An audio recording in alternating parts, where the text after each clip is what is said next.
قال رسول الله صلى الله عليه وسلم: من حق المسلم على المسلم 5: رد السلام، وزيارة المريض، واتباع الجنازة، وتشميت العاطس، وإجابة الدعوة. هذا من حق المسلم على المسلم.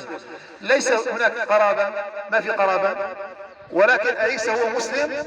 فهذا من حقه عليك وحقك عليه. من حق المسلم على المسلم 5.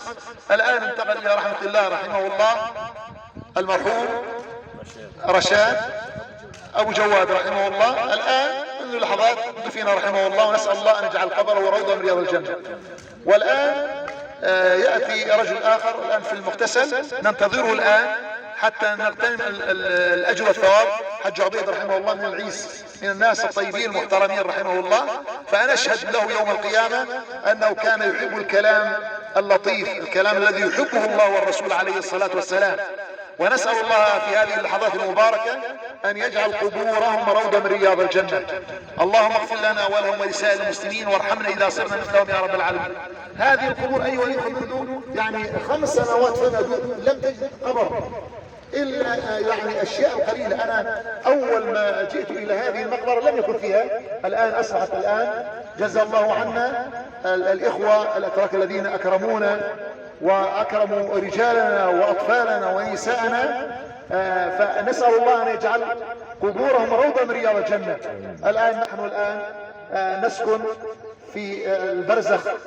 الآن نحن في الآن القبر هو برزخ من برازخ يوم القيامة. اي نعم. الآن في هذه البلاد في تركيا.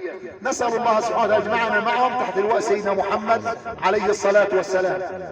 فكل من آوى إنسان اي نعم فله الأجر من الله عز وجل.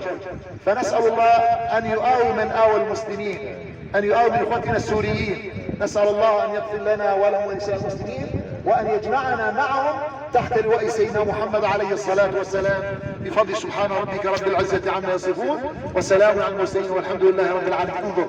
انظر سبحان الله، سبحان الله العظيم، إلى هذه القبور كلها نعم، من حلب والشام ودير الزور ومن الرقة ومن جميع المحافظات السورية. هم الآن في مدينة قونيا، انتقلوا إلى رحمة الله.